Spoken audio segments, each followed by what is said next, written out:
Hello, everyone. This is Mania Lord of Insanity here, and welcome to a new series that I'm starting. That as of right now, I'm going to be calling Texas Sports Weekly. And for this week, it's going to be from 3:15 last Friday to 3:21 this Thursday of 2019. And this is going to be going over all the major sports teams from the major sport leagues. Okay, as you can see from the list here, all over Texas. Now, the first team we're going to be talking about is going to be the Houston Texans. Okay, now the Texans have set to replenish defense with Robbie and Gibson, and in their goals, in my opinion, for the offseason and draft should be focusing on the defensive secondary and the offensive line, mostly drafting secondary defense and signing offensive line, more of them, and out of free agency, because getting young secondary to develop under what we have, so we don't have to continue cycling the secondary, will be very important for the future of the Texans. Now, the Texans have also signed a backup quarterback in McCarron, who's a pretty good backup quarterback. So we have someone decent if Deshaun Watson gets injured again, which hopefully he won't be injured this year. Hopefully he'll be really good again all throughout the year, and he'll help us win division and take us past the divisional round for once. Now, Robbie believes he can take on what's considered the Hilton Challenge, where wide receiver, he's basically made Houston his home, where he's able to come face the Texans every year and just torch our defense. And Robbie believes he can take on the Hilton Challenge. Now, we've lost Matthew, the Honey Badger, Jackson, and Johnson. They're leaving the Texans. And people are predicting the Texans to be worse this year, which hopefully is not true. The Texans sign Darren Fells, a tight end, and Darnold Penn, offensive tackle. They're also looking at other offensive linemen. And basically right now, the Texans are buying time at cornerback with a series of one-year deals, which, like I said, hopefully they'll be drafting some young players to develop. And the second team, the Dallas Cowboys. Now, the Dallas Cowboys didn't do much this offseason. They re-signed Trayvon Austin. The Bills outbid the Cowboys for Cole Beasley. And basically, the Cowboys did what I predicted. They failed to address some of the holes that the team has. I'm not the only one that sees this. Just articles, that's why it's news. Articles are just talking about this. It's just another disappointing offseason. But they signed Kristen Covington and Kerry Harder. Kerry Harder is a defensive lineman. And Randall Cobb agrees to a one-year contract. It's not signed, but he agreed to one. Next, we move on to the Houston Rockets. Now, from 3:15 to 3:21, March 15 to March 21, Rockets went 3-for-1. They won 3 of games in a row, and then they lost one against the Warriors. A close game. So they didn't get the sweep, but they still beat the Warriors up all the other games, and they're still defeated. Their total right now is 45-27. They're the third seed in the West, and Rockets still have a shot for the second seed. Now, the path to the championship will be tough, but like I said, right here, the Rockets are still the favorite to stop the Warriors dynasty. They're the favorite to dethrone the Warriors. Harden was suffering from cervical strain, but Harden passes Curry on 3-point attempts, and Harden is the first ever player to score 30 points against every other team in a single season. He's the first player to ever do that. House takes rotation off the bench as we get the return of Paul, and we luckily avoid a regular season sweep against the Minnesota Timberwolves as we beat them. Now, the San Antonio Commanders aren't getting Johnny Manziel. We passed on him. The reasoning for that is supposedly the team is good enough as it is with the chemistry, and we have something good going on, and he didn't want to affect that right now. So hopefully it was a good decision. He's able to take us to a championship game, and hopefully we are the first team to win a championship. The Commanders won in a dominant game against the Legends, 37-9. We destroyed the Legend. This showed how good the offense really can be. That we really do have a really good offense. I was promised. We just need to be able to keep this up. And the Commanders are now the lone leaders in the West. We're in first place at 4-2. And then in second place, it's a tie. And then there's third or fourth. Now, the Commanders have moved up to fourth place in my power rankings. My power rankings video will probably be in the description box down below. And again, I will describe it at another time. Some people do have an issue with how my power rankings are right now, but I will describe my process at another video. Now, the Commanders, the Commanders are leading in interceptions. They have the most interceptions in the season right now compared to any other team, which is really good. We also have third in points scored, which was 22.166 per game, repeating. And we're fourth in points allowed, which is 19.33 repeating points per game. And then here we move on to baseball with the Houston Astros. Now the rotation battle for the final spot of pitching is down to Peacock and Valdez. Altuve played 5-inning game as he returns to the lineup, and Peacock is continuing to play solid games. Hinch was ejected for a game, which is really funny. It's just imagine being ejected to where you can't go to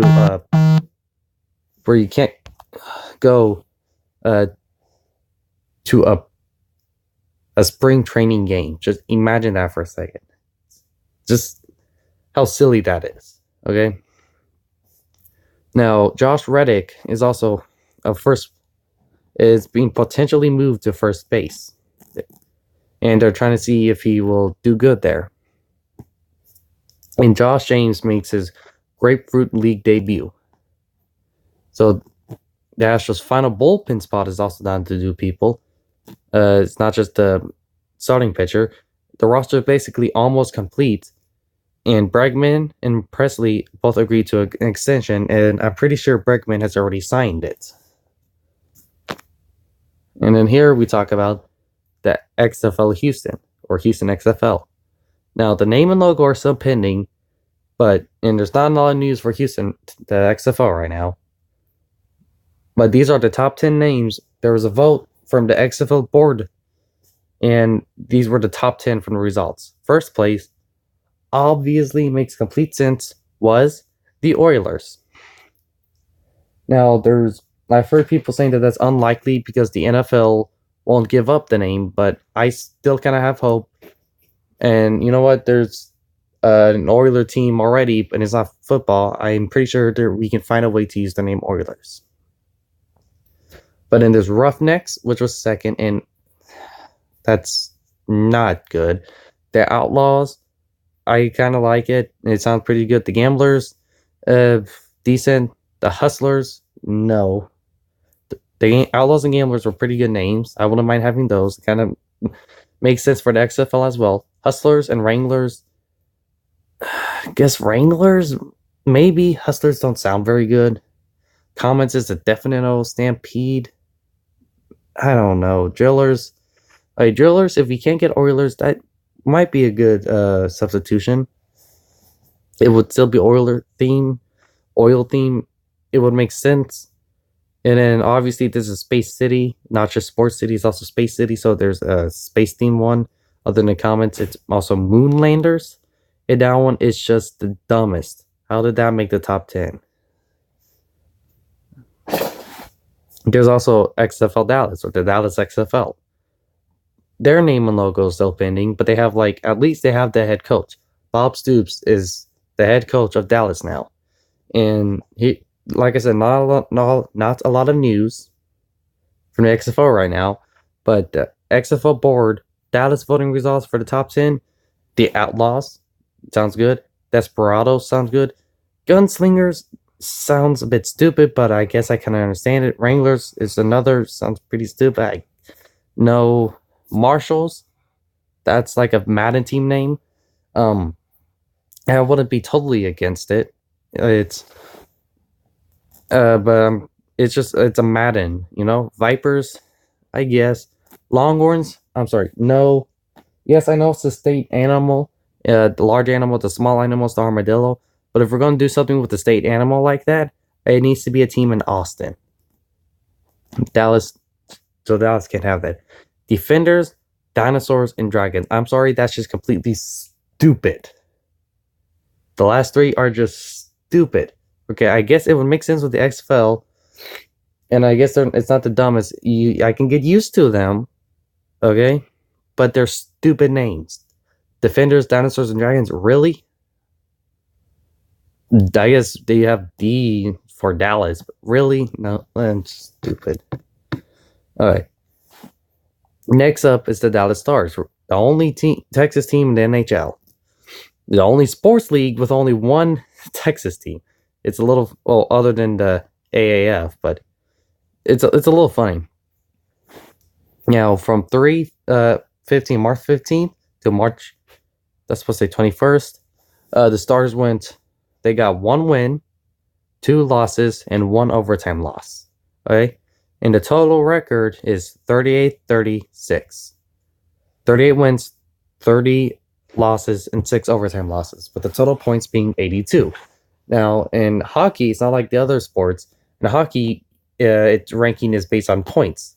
And the points are you get 2 points for winning, you get 1 point for making overtime, and if you do an overtime win, you get another point. And right now, the Stars are holding on to the first wildcard spot. And the road to Stanley Cup is going to be a tough one once we reach the playoffs. I'm not sure we're probably going to have a wildcard spot if we make the playoffs. There are a lot of doubters, and when the postseason starts, that's the time to prove them all wrong. We need to do really well in the postseason, especially with our seeding. We're going to be playing against one of the best teams to start out with. Now, the Stars rally against the Canucks to get an important point.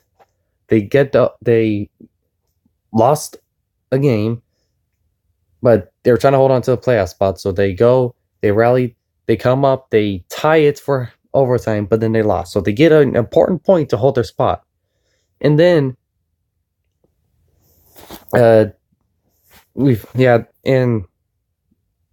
still haven't won a single game against the Golden Knights.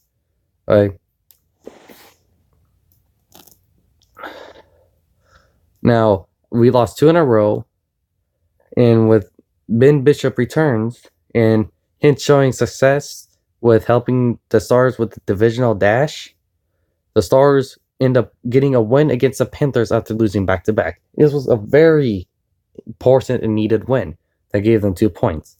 But sadly, right afterwards, the Stars lost another game. So in this whole week, we lost 3 games out of 4. Well, we still have a chance in the playoffs.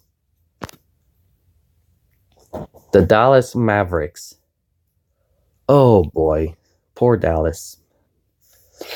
Okay, the Dallas Mavericks from 315 to 321. The Mavericks went 1 of 3. They won a game. Their total record right now is 28-44. They're the 14th in the West, barely above 15th. Like, they're barely not the worst. The season is lost. Just our only hope really is we hope to do good in the draft, hopefully. But on a good news, Dirk Nowitzki made history passing Wilt Chamberlain as number 6 scorer during their loss to the Pelicans. So he moved up on the all-time scorer, which is a bit of good news. Hopefully we'll have good news next year. Now we have the San Antonio Spurs. From 315 to 321, the Spurs went 3-1. And they have a total record of 41-29. Right now they're 6th in the West, which is pretty good. considering where they were before. They're they're really holding on to a playoff spot right now, and they have potential. I doubt they'll make the finals. The odds are low, but they have great potential. It's possible. They went on this great 9-game win streak before finally losing a game, which included beating the Warriors and playing 2 games in a row back to back this week. They're slowly rising in the standings. The Spurs have a lot of hope in the future. Next, we move on to rugby. The Houston SaberCats. Okay. They're 1-5 right now, currently on a 5-game losing streak. They won the first game, and then they lost 5 in a row. And this last one was a very embarrassing loss by the NOLA Gold Rugby. New Orleans Gold Rugby. We have a total of 6 points. I'm not sure exactly how points are in rugby. I'll probably have to look that up someday. But we have 6 points because just like in football, it's by points. And I think soccer's that way too. Not like football. Hockey, it's points. I'm pretty sure soccer's points. And this one is definitely points. Now, we aren't the worst team. And right now, Texas does suck at rugby. And you'll see why later. This is also very frustrating because this team, you can see the potential in this team. You see it in every single game. They could be great, yet they don't do anything and they fail it again. They fall over and over again. And potential, I don't care about anything. Potential is useless whenever we're doing this bad. We need to do something with the potential. We need to do good, not show glimpses of greatness and it just fall apart. Next is the Houston Dynamos over at soccer. Now, the Houston Dynamo sadly were knocked out of the CONCACAF, the CONCACAF championship game. They were the tournament. I'm sorry, not the champion. They were knocked out of the tournament. They weren't even in the champion. They won the first round and they lost in the second round, meaning they won't have a run for the FIFA Cup this year either. They were knocked out by the Tigers UANL. Their record right now is 2-1-0. They got 7 points, which makes them third in the West, which is pretty good right now. But the beginning of the season really means nothing, as we all find out later on. Now, the Dynamo beat Vancouver in a pretty close match, 3-2. And Rodriguez's breakout is a long time coming, both for the club and for himself. Yeah, they're not teams, they're clubs. I gotta remember that, they're clubs. And then FC Dallas, the team, MLS team. Right now, we got 1 win, 1 draw, and 1 loss. So right now we started out 1-1-1. Hopefully the FC Dallas will be able to do really good. Football Club Dallas. I'm pretty sure that's what it stands for. But hopefully they can do really good near the future. But today, this week, Football Club Dallas, FC Dallas, fell to Columbus, where they were shut out 1-0. And Hernandez was loaned to San Antonio FC. Now, San Antonio FC, they're in the West Conference of the USL. Like, the second most popular soccer league. And then, here's what I was talking about. This is back to rugby. Austin Elite. 0-7. Literally the worst rugby team ever. They're last in the standings. Still haven't won a single game as they fell to another team, the Seattle Seawolves. The team that the SaberCats beat was the Austin Elite. The only team at this Texas team this year has beaten in rugby was another Texas team. We're screwed. Texas is screwed in rugby right now. The Austin Elite is too far behind. There's no way they can win enough to get in the playoffs. At least I don't think so. SaberCats, I guess they'll have a chance. They need to turn around quick, though. Lastly, it's the Texas Rangers. They still suck. So there's that. The Texas Rangers Big news, they still suck. Now, they're going to continue to suck. They're the team in Texas that you're allowed to hate because they suck. Now, the Rangers, they're trying to redefine success, which won't work because they suck. Their redefined success is probably going to be they're going to try to suck the worst, but they suck at everything, so they're going to become mediocre. And then they're going to redefine success as being mediocre, and they're going to just suck again. Now, Yohander Mendez has an elbow injury. He'll miss the first half of the season, but luckily he has no Tommy John surgery. He doesn't have to have it, luckily. Now, injuries are always bad. Doesn't matter if it's from a team you don't like I don't like the Rangers. Injuries are always bad. Joey Gallo has a groin injury, and the players are finding ways to get around the clubhouse ban on video games. Yes, instead of focusing on winning, one of the things they're focusing on is trying to go around a clubhouse ban on video games. Bravo, Rangers. Just bravo. And this is the end of the first ever Texas Sports Weekly video. Tell me what you think in the comments. And then I want you to comment down below which team you want, your favorite in Texas, which team you want to hear about the most. And my ordering in the future for the teams will depend on your responses. What teams you like to hear. I'll get the most popular teams out first in front and the least popular out in the back. And I'll order it that way. And then if you have any team that you think should be on this list as well, comment that team down below and I will see what I can do. Okay? Have a good week. I'll see you all Monday.